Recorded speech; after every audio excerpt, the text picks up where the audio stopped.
Doutora Elisa?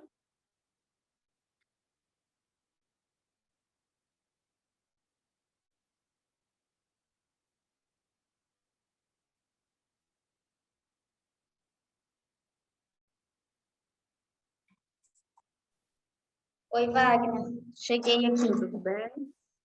Tudo jóia. Tô Abre por sua aqui. câmera para Abre sua câmera para me te ver. Vou ligar aqui, vou só me organizar aqui para eu Ah, tá certo. colocar. Tá bom. Você também não vai compartilhar nada, não, né? Não. Tá bom.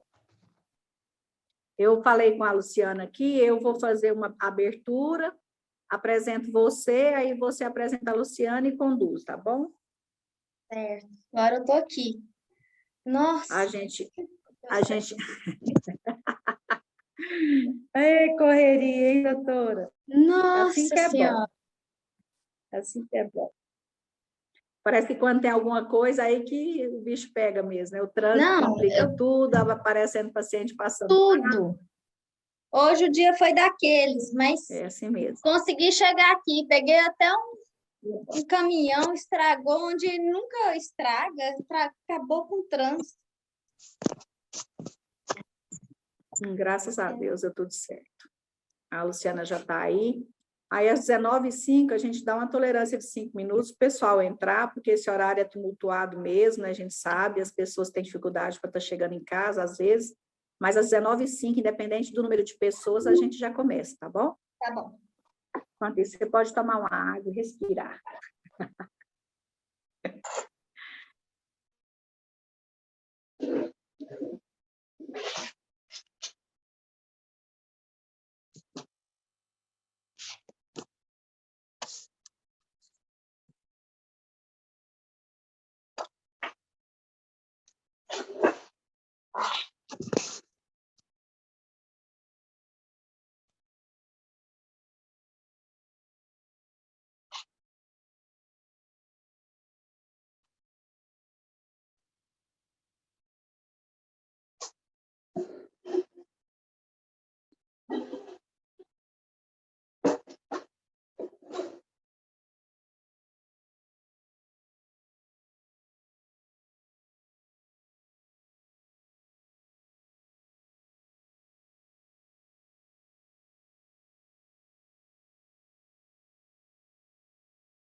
Oi, amor?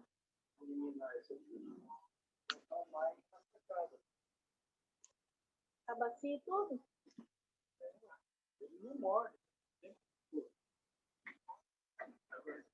Amor, e se colocar só um tanquinho de água?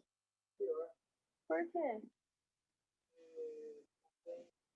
A água que, quanto menos água, mais rápido suja.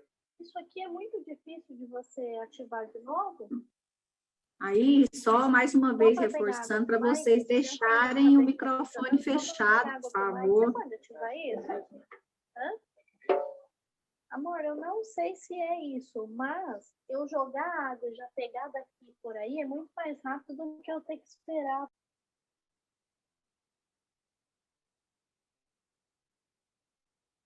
Amor, tá ensinando a pôr água não sei aonde.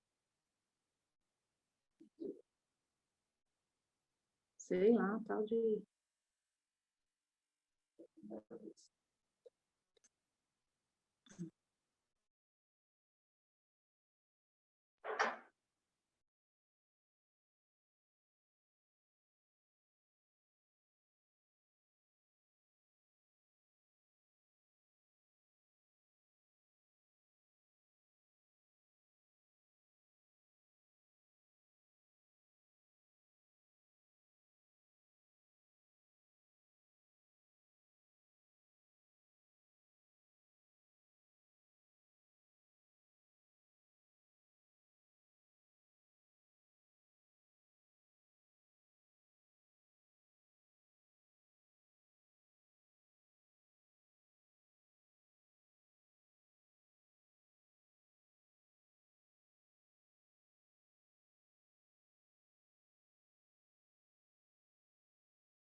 Então, boa noite a todos. É um prazer ter vocês aqui conosco. Em nome da Diretoria de Ensino e Pesquisa do HGG, na pessoa do Dr. Sérgio Vencio, e do nosso superintendente do IDETEC, Dr. José Cláudio Romero, eu quero agradecer a presença de vocês, e especialmente a doutora Elise e a doutora Luciana, por terem aceito o nosso convite. No último dia 15, dia 15 de junho, foi o Dia Mundial de Conscientização da Violência contra a Pessoa Idosa. Esse dia foi oficialmente reconhecido pela Assembleia Geral das Nações Unidas em 2011, após uma solicitação da Rede Internacional de Prevenção ao Abuso de Idosos desde 2006. Essa data passou a ser um dia do ano em que o mundo inteiro manifesta a sua oposição aos abusos e sofrimentos infligidos a pessoas, a algumas pessoas de nossas gerações mais velhas. O HGG abraça essa causa, né? A gente, como uma instituição formadora de profissionais, médicos e multiprofissionais, tem essa responsabilidade de educar e conscientizar nossos profissionais em relação a essa questão. Para mediar essa nossa fala, eu quero convidar a doutora Elisa de Oliveira Borges, ela que é médica geriátrica com atuação em cuidados paliativos, ela é pós-graduada em cuidados paliativos pelo Instituto Palio Latino-Americano, ela é presidente da Sociedade Goiana de Geriatria e Gerontologia, é também integrante do Núcleo de Apoio ao Paciente Paliativo do HGG e preceptora da Residência de Clínica Médica do HGG. Boa noite, doutora Elisa, seja bem-vindo, seja bem-vinda, né, aqui conosco. Fique à vontade, a palavra é sua. Boa noite a todos, obrigada, Wagner, obrigada ao IDTEC e ao hospital, né, o HGG, nossa segunda casa, a proporcionar esse momento. E eu fico muito grata pelo convite e por estar junto com a Luciana, que tem sido, mesmo antes, bem antes de mim, nessa luta em razão do respeito aos idosos, da valorização da nossa atuação como geriatra e especialista em gerontologia, muito ativa no conselho, e a gente já se encontrou em um outro momento, e eu tenho certeza que esse também será muito proveitoso. A Luciana Amorim de Santana Mota é psicóloga, especialista em gerontologia, servidora pública estadual, efetiva no Conselho Estadual dos Direitos da Pessoa Idosa. E a Luciana vai fazer uma introdução para nós sobre esse assunto, né, de violência à pessoa idosa, de conscientização à pessoa idosa, com certeza trazendo informações muito importantes, mas eu já convido a todos para participar. O nosso objetivo principal aqui é uma conversa que seja proveitosa, que seja leve, que seja de proveito não somente técnico, mas pessoal, né? Porque muitos de nós vivemos situações, presenciamos ou conhecemos algum tipo de violência ao idoso, seja na nossa vida profissional ou pessoal.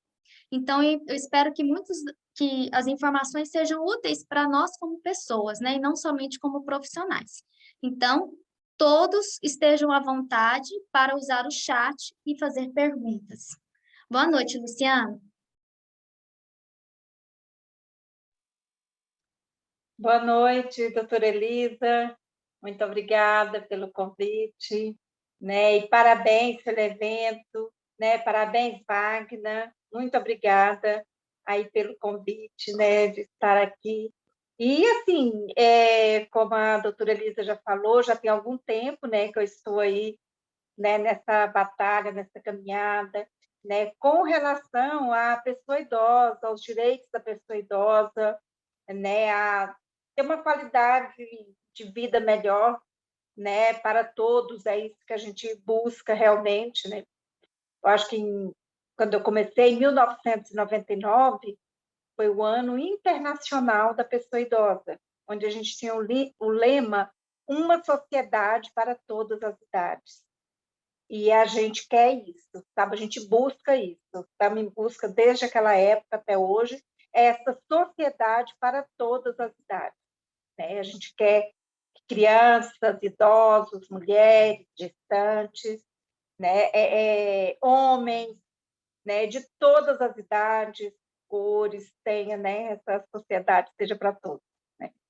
Agradeço aqui a participação, né? Das pessoas, de quem está aqui, fala, né? Igual reforço aqui que a doutora Elisa falou, de que nós vamos ter uma conversa e a gente quer cada vez mais, esse mês, ele é mais dedicado a isso, a conscientização e para que a sensibilização da sociedade como um todo, né? Quero agradecer aqui, que eu estou vendo aqui já, a doutora Madalena. A doutora Madalena, a doutora Elisa, ela é a presidente da comissão sênior da OAB, né, aqui. Então, eu a convidei para vir, né, mandei, falei, não, porque sempre ela está em busca, está fazendo, fez vídeos, né, com relação a esse mês e colocou, né, nas redes sociais dela, né? Então, assim, uma pessoa que está aí, que assumiu a presidência e que está na busca. E quanto mais gente a gente tiver nessa busca, né, melhor, né, vai ser. E, assim, desde 2006, né, que começou a se falar realmente, né, sobre a violência, e a gente fala, né, que a violência ela é bastante democrática, né? Ela atinge a todas as classes sociais, a todas as camadas sociais, a todas as idades, e também atinge a pessoa idosa, né? E atinge os mais fragilizados, como a criança, sempre a gente vê, né, esses grupos mais vulneráveis, realmente. São as crianças, a mulher, a pessoa idosa, a pessoa com deficiência, né, e outros grupos, né, minoritários. Então, a violência atinge mais as pessoas, né, realmente. E nós aqui, e com a pandemia, a violência aumentou muito no nosso país. E a violência contra a pessoa idosa também aumentou, né? Ela aumentou cerca do, né, até 2019 era um dado, e hoje já aumentou 81%. Isso é um dado que a gente tem no Disque 100, Disque Direitos Humanos, né, que é um canal de denúncia, funciona 24 horas por dia, de domingo a domingo, onde, né, qualquer pessoa pode fazer a denúncia. E nós tivemos agora esse ano, só de janeiro a junho, 43 mil denúncias, né? E aqui no nosso estado de Goiás, de janeiro a junho, até ontem, eu olhei hoje à tarde, né, no que o portal, esse portal lá dos direitos humanos, a gente pode olhar todos os dias. Então, eu olhei hoje, assim, vão atualizando. Hoje eu olhei, ele foi atualizado ontem à tarde, está com dado de 1.012 denúncias no estado de Goiás com relação à pessoa idosa. Né? Então, e assim, então, esse junho a gente tem realmente que falar, cada vez falar mais sobre este assunto, né, para mobilizar toda a comunidade, toda a sociedade, órgãos públicos e privados, né, para discutir essa temática. Não sei se alguém já quer fazer alguma intervenção ou... E, Luciana, a gente tem como uma definição, assim, da violência ao idoso, né? Um ato único, repetido, ou uma falta de ação apropriada, ocorrendo em qualquer relacionamento em que exista uma expectativa de confiança que cause dano ou sofrimento a uma pessoa idosa. Então, assim, é quando a gente espera de uma pessoa que ela vá cuidar, que ela vá nos respeitar e ela transgride, né, o ato mais, vamos dizer assim, mais primitivo, né, que é a sua expectativa de que aquela pessoa vai te respeitar. E é um problema de saúde pública e social, né? É. Todos os tipos, assim, a gente tem diversos tipos de violência, ela se manifesta de diversas formas, né? E todas elas, doutora Elisa, eu acho assim que vai cair na saúde, sabe? Todas elas, a consequência vai para a saúde, porque com relação a outras, por exemplo, a criança, a mulher, a gente tem um número alto de violência física. Com relação à pessoa idosa, não. Com relação à pessoa idosa, o número maior é abandono, é negligência, é o abuso, a violência psicológica, a financeira, que hoje está muito alta, a violência financeira, mas temos também a violência física, né, que é em menor quantidade, né? Não, assim, a gente não se vê muito, né? For mulher, vê o roxo, né?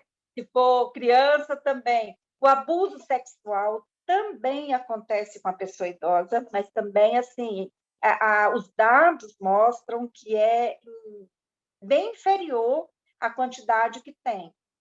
E o abuso psicológico é um dos que aumentou assim, bastante, agora em época de pandemia, e também o abuso, a exploração financeira, né? Porque a exploração financeira, com assim, o idoso, eles têm aposentadoria.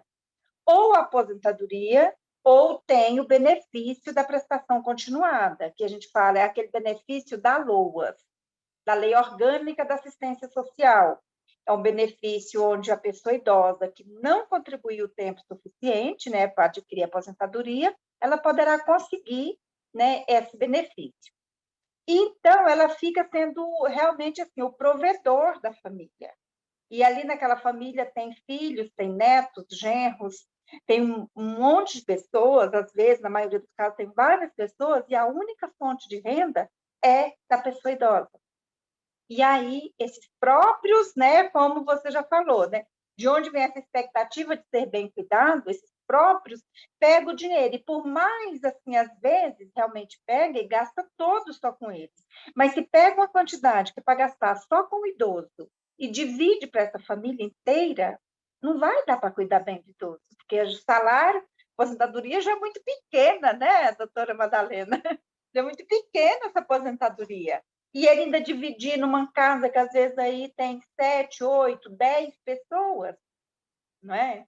E tem ainda os empréstimos, né, que fazem, que os familiares fazem, né, assim, em nome desses idosos, e ele fica recebendo menos dinheiro ainda, né? Então, assim, é uma problemática realmente social. E quando esse idoso recebe menos, onde ele vai mais para ser, ou para ser ouvido pelas queixas de doenças, é lá na saúde, é no posto de saúde, né? Que às vezes não vai comprar os medicamentos que precisa, não vai se alimentar, a preocupação muito grande, a violência psicológica ali de agressões, né, o tempo inteiro. Então, aí, tudo isso vai ser refletido diretamente na saúde física e mental dessa pessoa idosa, né? Sim. E aí a gente que está lá na lida, seja no hospital, seja num CAIS, muitas vezes a gente vê dois cenários, né?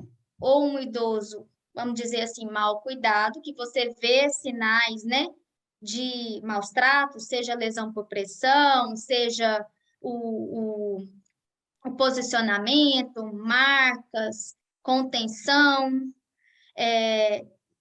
repetidas intercorrências dentro de um contexto todo dele. E a gente também vê no hospital, às vezes, um idoso que aparentemente é bem cuidado, né? Mas uma família que ela vive essa condição de base, essa condição social ruim, talvez às vezes não no sentido de trazer prejuízo àquela pessoa, mas acaba trazendo, tentando resolver todos os problemas da família pelas más condições que eles têm de alimentos, de suporte, de roupas e tudo mais, né? Como você falou, dividindo para todo mundo. E no hospital, muitas vezes a gente vê grupos de filhos, apenas um tem uma disponibilidade maior, né? Enquanto outros não têm por diversas situações, e aquela pessoa se sente presa àquela condição e não se imagina sem aquele idoso, né? No sentido assim, e se meu pai morrer? O que vai ser de mim, né? O que vai ser da minha... Como que eu vou comer? Como eu não trabalho, só eu cuido dele, todos os meus irmãos não estão aqui, eu não tenho suporte, tudo é só eu. E se ele morrer, o que será de mim, né? Eu acho que é um tipo uma condição de violência velada e talvez não proposital, né? Considerando a nossa condição social, sem um julgamento aqui àquele cuidador, mas acaba sendo um interesse próprio, porque sem aquela fonte, a pessoa acaba sendo uma fonte de sustento de quem cuida, né? Em um cenário triste, e a gente vê muito isso na ala de cuidados paliativos, muitas vezes uma família, claro, apegada naquela pessoa, com dificuldade de entender a finitude, com dificuldade de compreender as evidências de que aquela pessoa está falecendo, que a gente acaba assumindo o paciente nessa condição. Mas quando a gente vai na raiz dessa biografia, não é só o afeto que está envolvido, é a parte puramente prática, né? Como eu vou viver sem essa pessoa, sem a aposentadoria dessa pessoa? Inconscientemente, é um tipo de violência que aquela pessoa, às vezes, pratica sem perceber. E, assim, a nossa estrutura realmente social do nosso país, ela... Primeiro, a gente não, assim, que realmente deixa muito, com esse índice alto de desempregados, de pessoas sem profissionalização, sem ter realmente renda, né, das pessoas sem ter aí renda, né, para se sustentar, né, eles acabam contando realmente com essa única, às vezes, única renda que é essa pessoa idosa. E não tem ainda nem essa qualificação para cuidar, né? Porque a gente fala, às vezes, né, a gente fala, não cuidou bem, né? Você fala, por pressão, está lá cheio de manchas, às vezes por pressão, às vezes criou até ferida, criou até alguma coisa assim, e pela própria ignorância dessa família, de não ter sido qualificada para esse atendimento, para esse cuidar de seu familiar, né? E a gente sabe que tem, né? Tem muito isso. E às vezes eu até falo assim, eu acho que tem uma, assim, pelo próprio Constituição Federal, Política Nacional do Idoso, Estatuto do Idoso, faz uma divisão, assim, que eu acho que às vezes que para a família é muito pesada, assim, de falar, é o poder público, a sociedade e a família é obrigada a cuidar de sua pessoa idosa. E a carga para essa família, às vezes, é muito pesada, ela não dá conta realmente. Por essas causas sociais, estruturais do nosso país.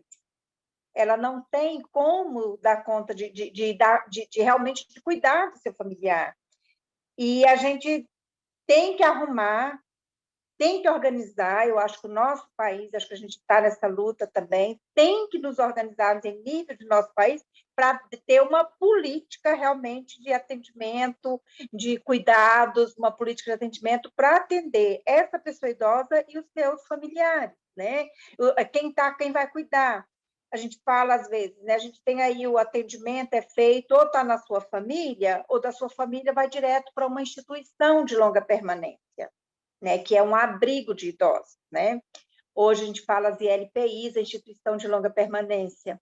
E quando a gente vê, e a gente fala sempre, existe por uma política nacional do idoso, no Estatuto do Idoso, um serviço que é o centro-dia, que é o centro-dia onde a família vai poder deixar o seu idoso ali para ser cuidado o dia inteiro e ir para casa à noite. E o que é um serviço muito bom. Eu até vi ontem a inauguração de um aqui em Goiás, no município de Morrinhos. E fiquei muito feliz quando eu vi. Olha, está sendo inaugurado um equipamento social que vai ajudar muito essa família. Vai ajudar o idoso a sair de sua casa para não ficar ali. Às vezes é maltratado em sua casa. A gente fala também desses vários tipos de violência, mas também tem a violência institucional, né? Tem aquela violência que a gente fala que ocorre muito em todos os serviços públicos e privados, né? Às vezes acontece na saúde, acontece na assistência social. Eles reclamam muito, por exemplo, dos postos de INSS, onde o atendimento também, às vezes, né? Ou que não explicam direito, porque a gente sabe que as pessoas, para explicar para a pessoa idosa, né, leva um pouco mais de tempo, precisa ter, né, realmente aquele cuidado para realmente para explicar, e eles não são explicados, e às vezes fala, é para vir à tarde. Eles, 7 horas da manhã, eles estão lá para ser atendidos. E às vezes vão ter atendido 5 horas da tarde, que é uma violência institucional muito grande também, né? Então, a gente fala, existe essa violência nos setores aí governamentais, não governamentais também, privados, de supermercados, shopping, a gente sabe, né? E isso eu acho assim, que é o maior desafio que a gente tem, por isso eu acredito muito na qualificação de pessoas, qualificação de pessoal, que o maior desafio que nós temos hoje é dessa reconstrução, ressignificação da velhice, do velho, para a gente poder atender bem, atender com qualidade. Então, assim, eu acho que é uma missão realmente que a gente tem de estar capacitando, qualificando as pessoas, qualificando toda a sociedade, né?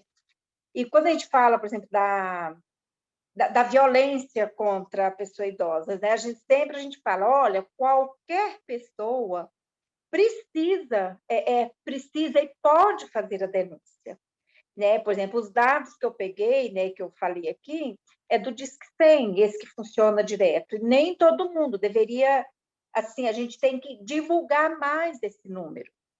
Eu que estou no Conselho Estadual do Idoso, todos os dias chegam as denúncias assim, do estado inteiro aqui para nós. Então, toda denúncia que é feita do estado de Goiás, na hora que é feita em Brasília, no Disque 100, ela vem para o Conselho Estadual. Então, aí chega de todos os municípios. Então, vem 10 denúncias por dia, tem dia que é 12, tem dia que é 8, 7, por dia de todo o estado. Então, eu fico olhando, o número de denúncias está aumentando, porque as pessoas estão sabendo, as pessoas estão indo atrás, estão querendo saber. E quando é daqui de Goiânia, eles ainda fazem a denúncia, aí no dia seguinte eles ligam para o Disque 100 para perguntar para onde que a denúncia foi, e quando eles ficam sabendo que a denúncia veio para o Conselho Estadual do Idoso, eles vão lá no Conselho Estadual do Idoso para saber. Escuta, eu mandei aquela denúncia, a senhora, né, fez o quê, vai fazer o quê? Eles vão lá para saber. E a gente acha que isso, assim, o Conselho Estadual ele não vai, porque isso é de, né, já, assim, quem tem que ir é o próprio município de cada, né, a gente é do controle social, para entrar em contato, organizar, cobrar, mas o próprio município é que tem que ir.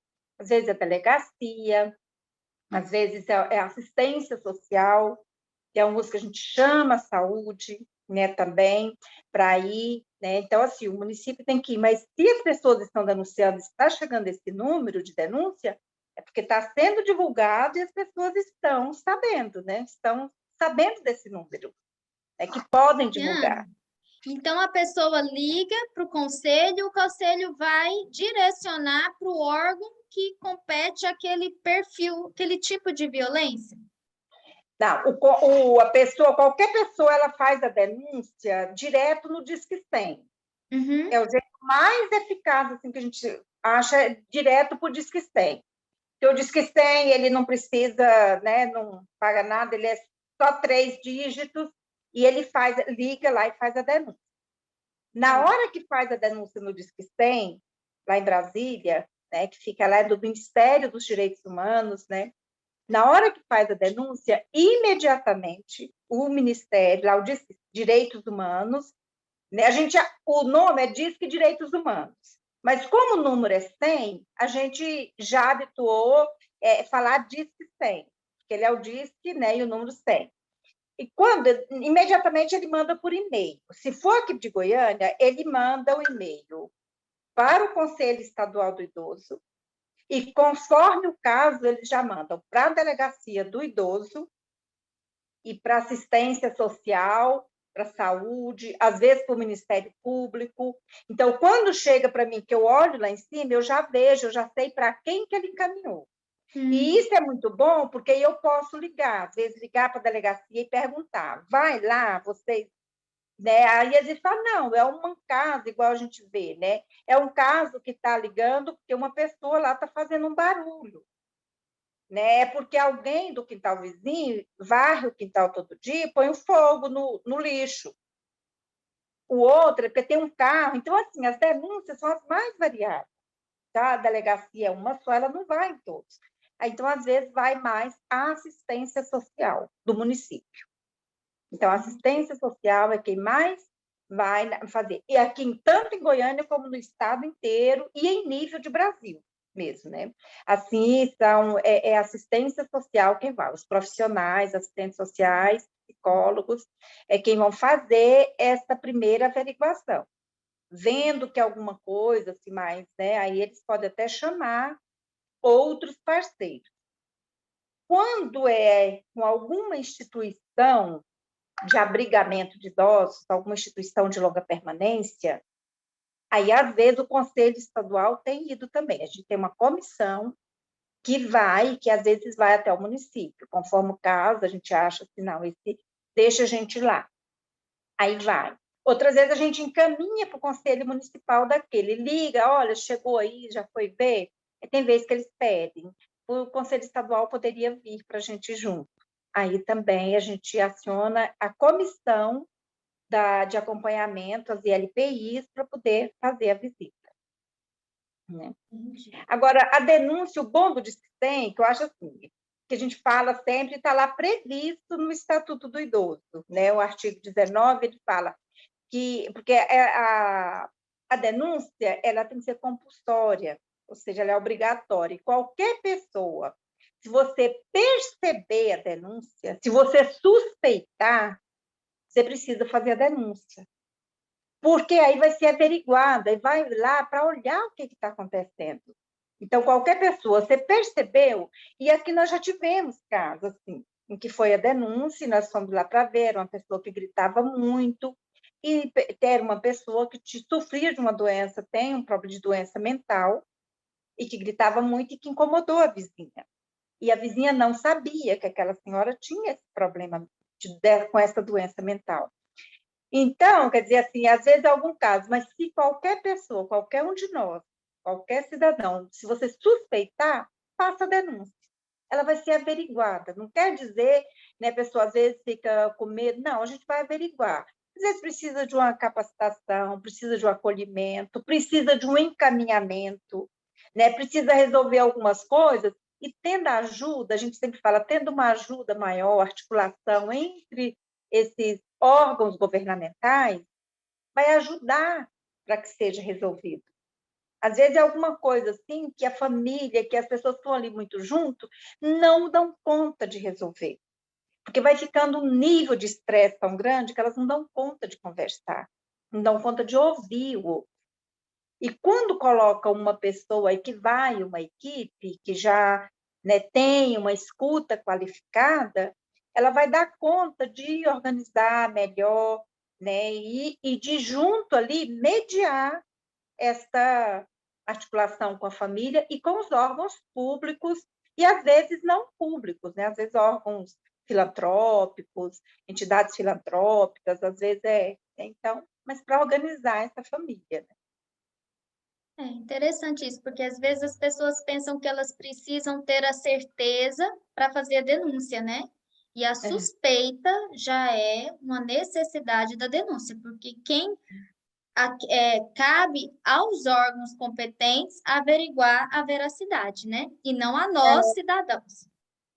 Exatamente, muito bom. Suspeitou, denuncia. E vamos ver o que é, né? É muito bom. E assim, a gente estava olhando a Organização Mundial de Saúde, fazendo aí uma pesquisa, até falou assim que em cada... A chilene seguiu, ela trabalhou com a menina e depois foi ela. Aí agora é a Sônia.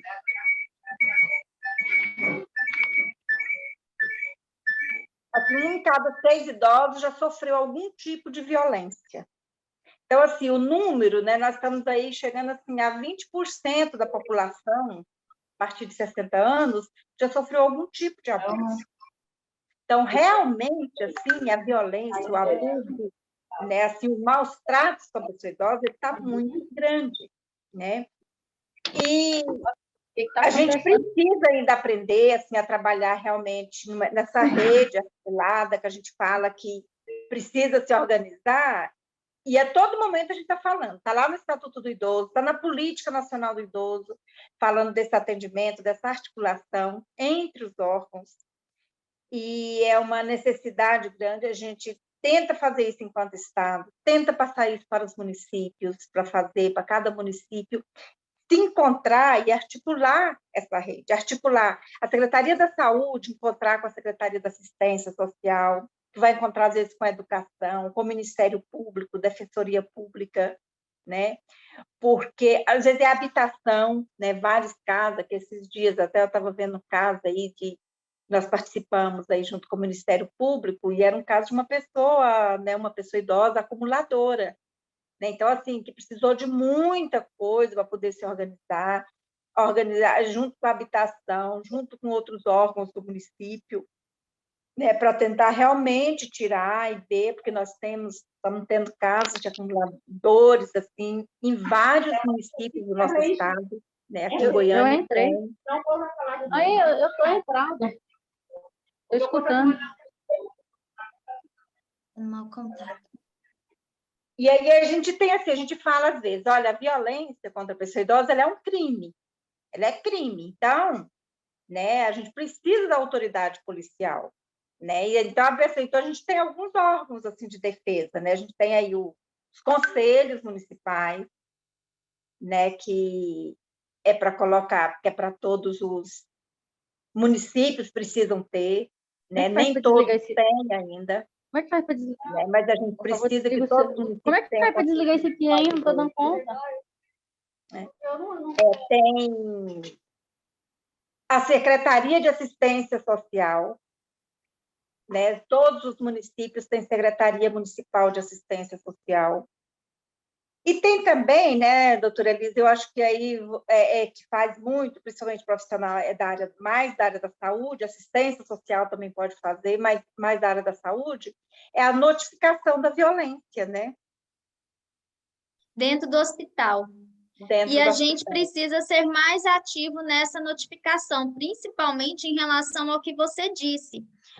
Nosso papel não é afirmar a violência, nosso papel é suspeitar da violência. E aí eu acho que a gente tem que assumir a nossa culpa como profissional de saúde, de uma forma geral, que nós somos muito omissos a essa violência social, essa violência. E o que a gente vê muito, Luciana, que eu acho assim, um tipo de violência institucional, social, que vai além da violência pessoal, né, de pessoa a pessoa, é o que a gente vê na forma do que existe um termo para isso, né, a mistanásia. O paciente chega a nós muitas vezes numa condição de abandono social, de falta de pouco acesso às condições mínimas de saúde. E aí o Estado tem a sua culpa, claro, né? Toda a condição social, aquela pessoa não está daquela forma somente por causa daquele cuidador, mas de todo um contexto por trás. A gente vê a pontinha de um iceberg. E aí, muitas vezes, eu percebo assim que nós somos omissos por diversas situações. Ou porque eu vou voltar para minha casa, vou dormir no meu travesseiro e não sou eu que estou sofrendo, né? E a minha função ali como médico, como enfermeiro, como psicólogo, como fonoaudiólogo, enfim, é fazer o meu papel no momento que eu estou trabalhando, né? Então, eu volto para o meu lar e eu esqueço aquilo.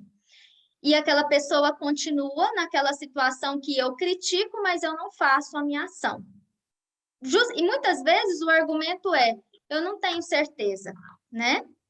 Às vezes a pessoa não quer se envolver porque ela se sente que não é o papel dela, né? Enquanto cidadão, o meu papel é ser médico, o meu papel não é fazer denúncia, né? E muitas vezes a gente realmente se coloca numa situação de desprezo mesmo, né? De desprezo por o sofrimento do outro. E eu penso que isso é uma questão de autoavaliação das nossas próprias atitudes no nosso ambiente de trabalho. O quanto nós estamos sendo omissos. E se nós percebemos essa omissão, por que não mudamos, né? Então, é uma ação que a gente tem sempre conversado muito na nossa equipe, né? A gente não pode ser omisso. Na suspeita, vamos fazer a nossa parte, né? E o profissional de saúde, por mais que ele faça o melhor de si naquele trabalho, às vezes tem essa atitude. Eu estou fazendo o melhor por aquela pessoa, mas a hora que eu saio dali é a minha vida. Ok, a gente precisa mesmo trabalhar a nossa saúde mental, né? E entender que quem sofre não somos nós naquele momento, não somos nós que estamos naquela situação. Mas é uma questão puramente social, de dever social, né? E não um dever pessoal. Não é uma situação em que eu vou fazer porque eu sou uma pessoa boa. Não, é um dever como cidadão, né? E ainda mais sendo um profissional da área, né, doutora Elisa? Sendo um profissional, tem mais. E a gente, às vezes, fala, a ficha de notificação de violência, ela é feita, a gente sabe, né, que os hospitais fazem, né, tudo, os profissionais fazem, e às vezes tem que encaminhar depois, né, e tem que ir para algum lugar também, algum lugar de defesa dessa pessoa idosa.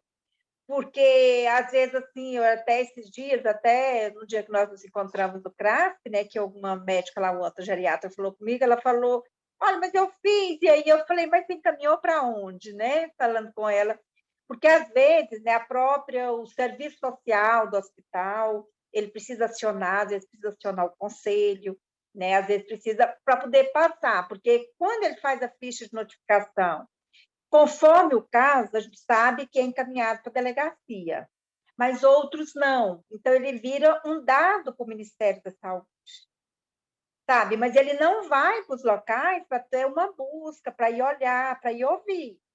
Então, assim, teve a notificação de uma coisa, manda para o conselho. Se for aqui em Goiânia, pode enviar para o Conselho Municipal de Goiânia. Mas se for uma pessoa do interior, manda para o Conselho Estadual do Idoso, né? A gente tem um e-mail, vai olhar, se for do interior, a gente vai ver como acionar esse interior também para olhar, para ver o que está acontecendo, né? Pode ser que esteja verdade ou não, mas vai fazer, né, esta averiguação. E a gente sabe que em função do nosso, né, assim, não sei se é da nossa cultura mesmo, né, aqui, a gente sabe que não é fácil detectar, às vezes, a violência contra a pessoa idosa. A pessoa idosa, principalmente vítima de uma violência, né, em casa, essa violência doméstica que acontece com seus familiares, ela tem muita dificuldade de fazer a denúncia. Tem muita vergonha também. Eu criei meus filhos, meus netos, onde foi que eu errei? Que eu não consegui com que eles me amassem, com que eles me tratassem bem. Sabe? Então, assim, essa vergonha que se sente que faliu enquanto ser humano, que a gente vai, aí fica, aí virou mãe, quer criar bem, filha, aí vai, cria neto. Então, assim, fala assim, não, se eles estão fazendo isso comigo é porque eu falhei enquanto pessoa, falhei enquanto mãe, falhei enquanto vó, falhei nessa arte de cuidar da família, né? E isso faz com que ela esconda o tempo inteiro, né? Ela esconde, ela realmente, às vezes, não denuncia, não fala. Há pouco tempo, não sei se alguém aqui pode ter visto um caso, né, que passou na televisão, onde os familiares colocaram câmera e viram que o neto chegava para pegar, ele era usuário de drogas, queria pegar dinheiro com a avó, ele empurrava ela, né, e para tomar o dinheiro, o cartão. E quando foi feita a denúncia, que os outros denunciaram, falaram e perguntavam para ela, olha, mas ele está fazendo isso, empurrou, a senhora quase caiu. Ela falou, não, nunca aconteceu. Isso é montagem que fizeram. Eles fizeram, passou na televisão porque é montagem. Quer dizer assim, vendo, então assim, isso acontece. Então, assim, detectar a violência contra a pessoa idosa, muitas vezes, ela é difícil, né? E às vezes você até acha, nossa, tá aqui assim, acha que é, e vai ver, a pessoa, são outras, né, coisas que aconteceram, né? Assim, mas a gente sabe que realmente as pessoas têm que tentar olhar, né, ter aquele cuidado, aquela sensibilidade, né, e de todos realmente, igual, né, você já falou, todos os profissionais, das UBS, dos hospitais, de LPIs, CRAS, CREAS, né, de todos os lugares, né. Começa a olhar, às vezes é um grupo de idosos, ela começa a faltar muito, já começa a olhar o que está acontecendo, começa a emagrecer, começa a ficar tonta, começa, sabe, reclamar, começa a ficar triste. Então, assim, são vários fatores que precisam ser olhados realmente com essa pessoa, né? E a gente ainda, assim, agora está se falando muito também, né, assim, sobre, né, assim, sobre essa discriminação, sobre o etarismo também, né? O idadismo, né, que a gente começou, né, vai falando, que também agora a gente fala é uma violência também, né? tipo de violência psicológica, né? Psicológica. Um preconceito, uma subestimação à pessoa pela própria idade, né? E não deixa de trazer uma marca muito que no dia a dia essa pessoa cada vez mais discriminada pela sua idade não pode fazer isso porque você é idoso, isso não é coisa de velho, né? E ela vai se isolando, vai trazendo cada prejuízo social, prejuízo mental, isolamento familiar, sintomas depressivos, sensação de inutilidade, né? E assim, a gente sabe que a gente precisa realmente de uma educação durante todo o curso da vida. Quer dizer, quando a gente vê uma criança de 4 anos, a partir de 4 anos de idade, ela já começa a saber e começa já a entender que o velho já é uma coisa assim ruim. O velho é a bruxa, o velho é o homem do saco que pega, o velho é isso. Então, assim, esse é uma construção que a gente precisa agora desconstruir, né? Que realmente que o velho é essa coisa ruim, né? E igual a gente fala, gente, né? Quem quer ser velho? A pessoa não quer ser velha, né?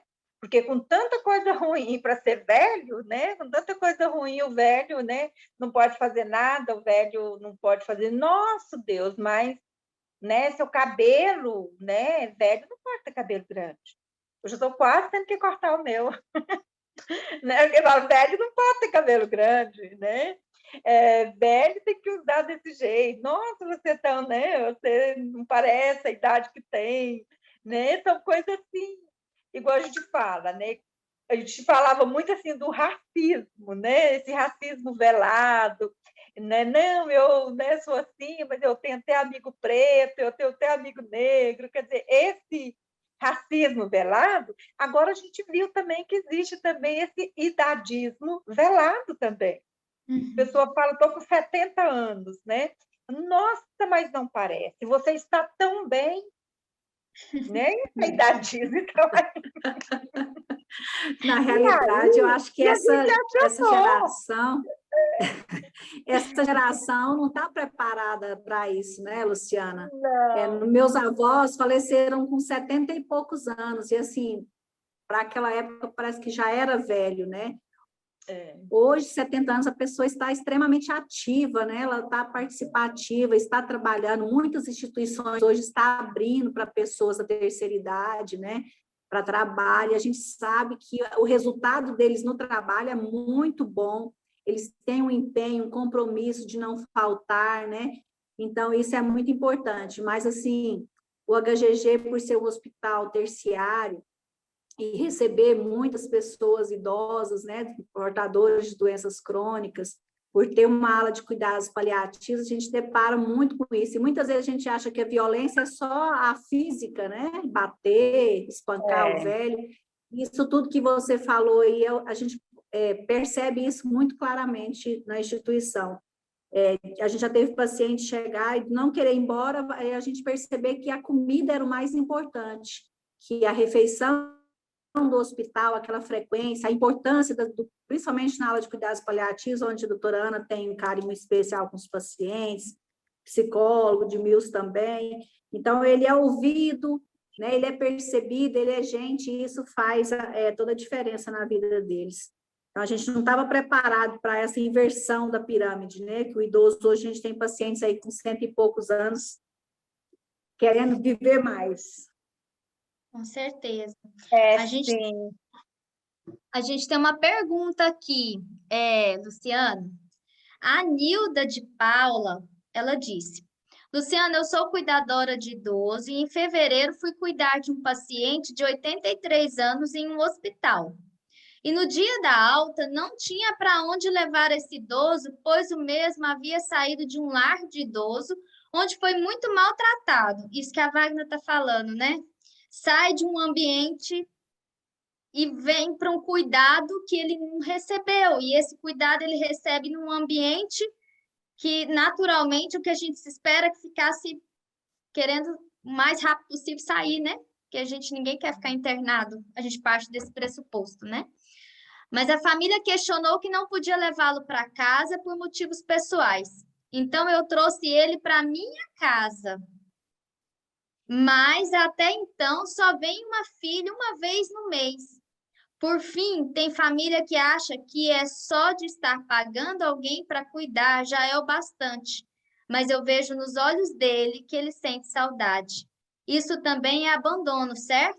A Nilda levou o paciente para a casa dela. A cuidadora que está tomando conta.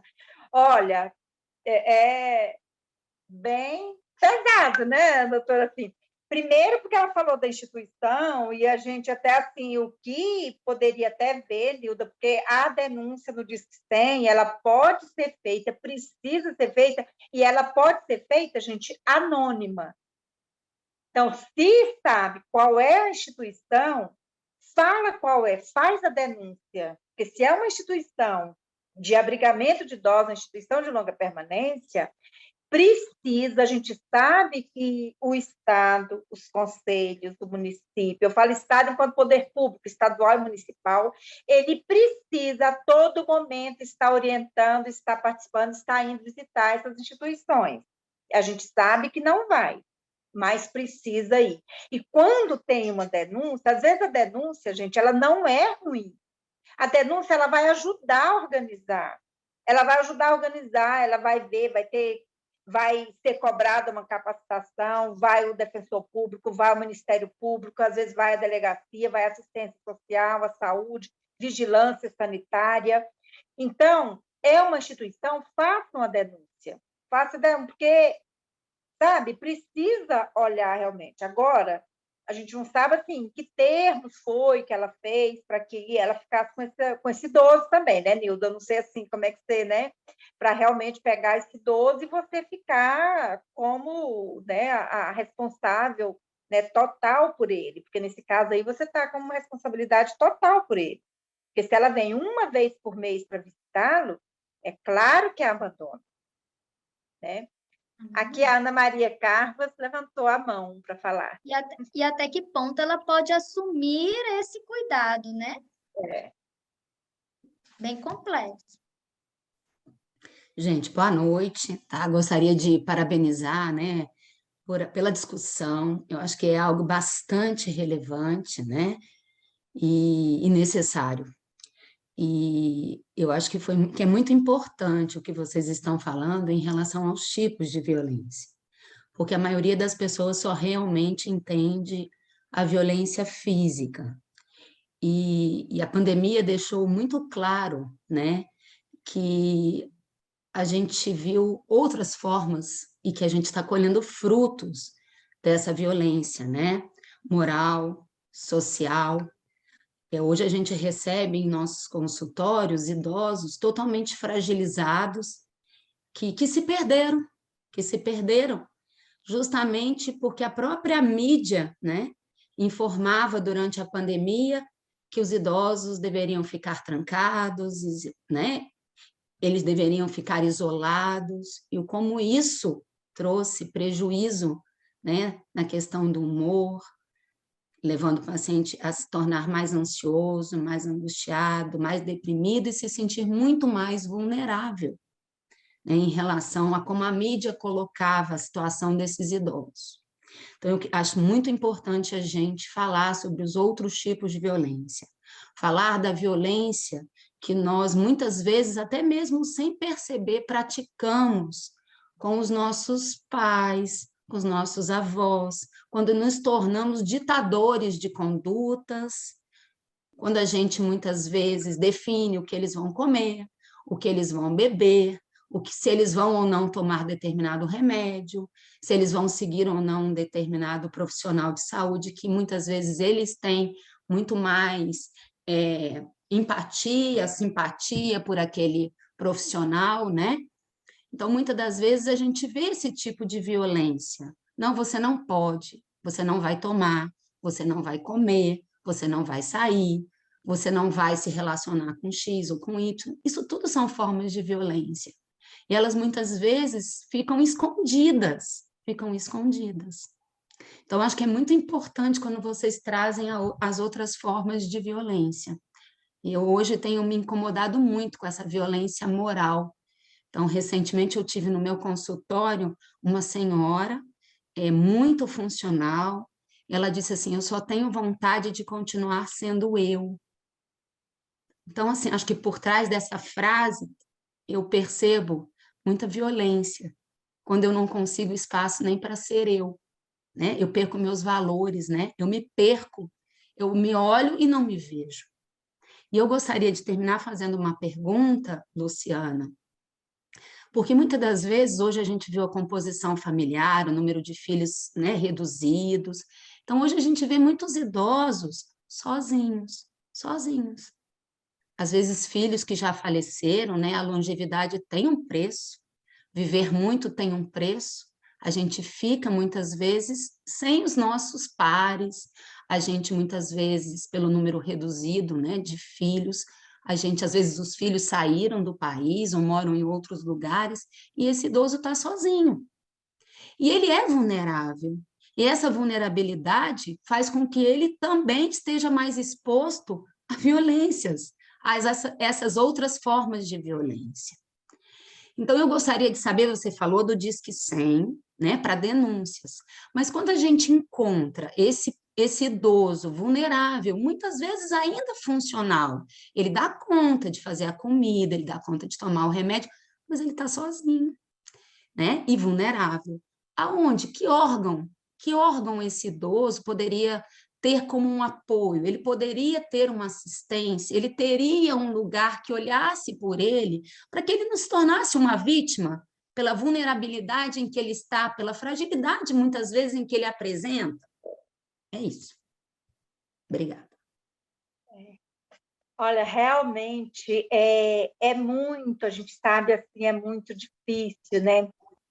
Hoje eu vi até um promotor falando que a gente fica assim, apertada, né? Quando a gente vê aquilo.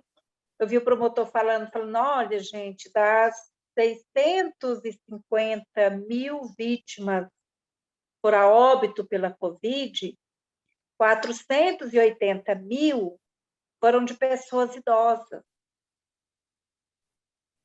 E assim, daquela hora a gente fica, porque o tempo inteiro nós sofremos muito de ver isso, de ver os idosos, de ver as pessoas idosas indo a óbito. Foi muito pesado. Então, quando fala isso, quer dizer, 75% dos óbitos pela Covid, e a gente sabe, foi uma violência institucional, violência estrutural, sabe, uma violência realmente assim pelo nosso país não ter cuidado dessas pessoas, né?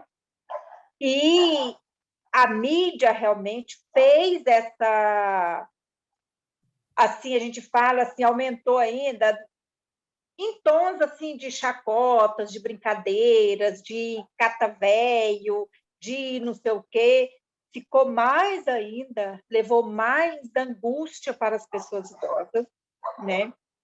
E às vezes as pessoas precisavam, tinham que sair de casa porque elas tinham que comer, elas às vezes, e elas, olha que nós tivemos muito casos de pessoas que adoeceram muito e que não fizeram, nem foram ao médico com medo de sair. Mas aquelas que realmente tiveram que sair, então os idosos que saíam para a rua, na maioria, a gente sabe que elas iam porque elas tinham que comer, tinham que cuidar de alguma forma. Elas não iam porque elas realmente se trancaram. Elas realmente se fecharam e a família também achou, né, começou a falar e começou a colocar. E colocar dentro de casa, para ficar em casa e não pode sair, e maltratando. A gente sabe que aí juntou todo mundo dentro, né? Juntou todo mundo dentro de casa, né? Filho, criança, adolescente, adultos e idosos, todo mundo ali dentro da casa, e realmente o idoso ficou mais sozinho ainda, ele teve que se esconder mais, ir para mais os seus quartinhos, e agora está aí, né? As pessoas às vezes falam até 6 meses depois da Covid, às vezes realmente entrando em depressão e indo a óbito também. Pelo Disque 100, existe alguns, quando fala também que pode pedir pelo Disque 100, eles podem falar também sobre isso, quando eles querem um atendimento. Agora, quem olha no município é a própria assistência social. A Secretaria Municipal de Assistência Social, ela tem um serviço de fortalecimento de vínculos, ela tem um serviço que a gente fala que é da proteção básica, faz parte da proteção básica, né, porque é pelo Sistema Único de Assistência Social, pelos SUAS, e essa proteção básica é realmente assim, de atender essa pessoa, ela não é vítima de violência, ela não está com seus direitos violados, mas ela precisa de ter uma rede ali articulada, de ter alguém para fazer esse atendimento, de ter desde a roda de conversa, atividades sociais, atividades culturais, né? E de encontrar realmente com seus pares. A gente sabe aí, né, doutora Ana Maria, que ficamos mais as mulheres, né, temos aí uma expectativa de vida maior, realmente, né, então ficam mais as mulheres, né, assim, falecem mais homens, então, assim, temos aí a feminização da velhice, e a gente precisa, né, o tempo todo, tá em contato social, né, faz parte de trabalhos, de alguma atividade, e às vezes a gente olha, vê como organizar também, e esse trabalho é feito pela Secretaria Municipal de Assistência Social, desde organizar para ter o serviço de convivência e fortalecimento de vínculo, organizar para ter, às vezes, trabalhos voluntários, organizar para realmente ter um atendimento e essa pessoa poder, né, dar conta dessa nossa crise realmente aí, né? Eu vi aqui agora a Cândida, que falou, né, postou no chat, que coisa boa a gente conhecê-la, né? A Cândida é fonoaudióloga, né? Nós fizemos aqui em Goiânia um movimento realmente de articular os órgãos, então a gente tinha o que a gente chamava RENADE, que é a Rede Nacional de Defesa da Pessoa Idosa. Então, e a gente fizemos um diagnóstico da pessoa idosa no município de Goiânia, fizemos com vários órgãos e montamos o curso de qualificação, onde a Cândida, não sei como a Cândida foi fazer esse curso, e depois a doutora Elisa foi dar aula nesse curso para nós, né? Deu tanto na área sobre envelhecimento biológico, cuidados paliativos. A Cândida foi aluna, a Cândida trabalha junto com a doutora Elisa lá no HGG, né? Mas aí primeiro ela foi aluna e depois ela passou a nos ajudar também, ela dava aula sobre a fonoaudiologia e o envelhecimento, né? E, assim, essa luta nossa pela RENADE, ela continua, né? A gente quer realmente, assim, formar essas redes de proteção da pessoa idosa em todos os municípios. Nós estamos com a proposta agora, está fazendo aqui no município, aqui perto, em Umas, todo o Brasil inteiro está desenvolvendo algum tipo, assim, no município, né? Para criar realmente, para a RENADE ser fortalecida, e tem isso, quer dizer, acontecer um caso com o idoso que tenha essas pessoas para estar lá, procurar, discutir, conversar, o que é melhor para fazer, né?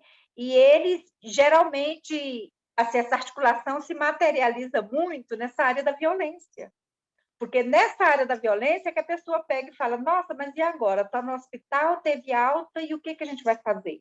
Isso acontece muito, nós temos tanto no Hugo como no UGOL, de vez em quando tem casos assim. Deixaram lá, está abandonado, está de alta, e agora não tem ninguém para pegar. Aí, realmente, a gente tem que articular essa rede, olhar da saúde, da assistência, alguma coisa assim, para ver como que vai fazer, né? Mas eu acho assim, que sempre a gente está criando, está indo atrás, vendo alguma coisa, depois eu quero, né, passar também, doutora Elisa, e para a Wagner, para passar para todo mundo, né? Está tendo agora, ano passado, tem um Instituto de São Paulo, Longevidade, que lançou um glossário sobre idadismo. E agora eles estão fazendo, a gente está participando, tentando levantar esse glossário desse ano, é o segundo glossário. Ele até dia 31 de agosto vai estar aberto, tem um formulário pelo Google Forms para a pessoa poder responder, qualquer pessoa responder, para todo mundo, e para ser lançado no dia 10 de dezembro. Inclusive, ele é coordenado por uma fonoaudióloga lá de São Paulo, a doutora Sandra, inclusive a Cândida conhece, porque ela veio aqui e deu uma aula no curso nosso da Renate, né? E aí a gente... E para lançar esse glossário no dia 10 de dezembro, que é o Dia Direitos Humanos, Internacional dos Direitos Humanos. Então, aí, assim, para a gente ver expressões, ações, o que é que cada pessoa acha que é idadismo, né? O que é para a gente poder colocar nesse glossário. E para que tenha participação do Brasil inteiro, que tenha expressões do Brasil inteiro, né? Que todo mundo possa participar. Eu convido todo mundo aqui a participar, a fazer, vou enviar, tá? Vou enviar aí para a Wagner, para ela colocar aí, né, para todos, viu? Né, doutora Elisa, doutora Ana Maria, para, né, para todo mundo que está aqui nos assistindo, a Cândida, estou vendo aqui a Rosângela, lá de Tumbiara, né, um assistente social, está lá formando a rede também. Hoje ela disse que passou lá a manhã inteira discutindo sobre a violência contra a pessoa idosa com todos os órgãos. A saúde, assistência, a defensoria, Ministério Público, se organizando realmente no município. E aí eu vou enviar também, porque eu acho que a gente precisa cada vez mais falar e a gente precisa desconstruir o que está aí construído, né? Eu acho que nós somos capazes disso, a gente tem que melhorar. Nós somos pessoas formadores de opiniões também, né? E a gente precisa levar isso para uma assistência mais humanizada, digna, e isso vai ter, é como se fosse um povo, né? A gente abraça toda a sociedade com essas informações. Luciana, foi ótimo, aqui a gente está em 1h03, eu nem vi passar te escutando. Alguém deseja falar alguma coisa? Às vezes alguém ficou um pouco sem graça de fazer alguma pergunta, mas você nos ensinou muito. E é muito bom escutar e aprender coisas novas. Sim, a gente sempre aprende. A Nilda está aqui falando que aprendeu também, gosta muito do HGG, né? Que diz que... E assim, eu acho assim, a gente agora tem essa luta aí com relação mesmo ao idadismo, e o idadismo ele acontece, está acontecendo em todos os locais, né, gente? Na família, na escola, no supermercado, no shopping, né? Em todos os lugares, né, acontece. Eu vi até um relato de uma pessoa, ela falando que completou 70 anos. E agora, pela lei, ela pode continuar trabalhando, né, em nível estatutário, né, que é do Estado, até 75 anos. Aí vem a aposentadoria compulsória, que era aos 70, agora aos 75. Mas ela disse que completou 70 anos e está se vendo assim, se viu expulsa do trabalho. Porque as pessoas já não querem mais ela lá. Então, assim, é o tempo inteiro, né? As pessoas falando e querendo que realmente, né? Não, já está, já tem que sair, não precisa, né? Mais, você já trabalhou muito, você já deu, você já contribuiu. Né? Ela falou, gente, mas eu queria tanto continuar, mas, assim, realmente se vendo, né? Expulsa do, né? Do trabalho. E a gente fala que tem também, está previsto no Estatuto do Idoso, a preparação para a aposentadoria. Né? E lá fala que todos os órgãos públicos e privados, eles têm que fazer, têm que estar lá, têm que implementar o programa de preparação para a aposentadoria, para realmente organizar com essas pessoas, para que ela, né, para ela repensar, fazer projetos, desenvolver alguma coisa para pós-aposentadoria, né? E a gente vê que não tem, nós não temos isso, né? Também assim que a gente vê que né, o poder público está aí, não está fazendo. Então, a gente vê, raramente a gente vê. Quando a gente vê, a gente acha assim, bom, né? Esses dias eu fui chamada para a Saneago.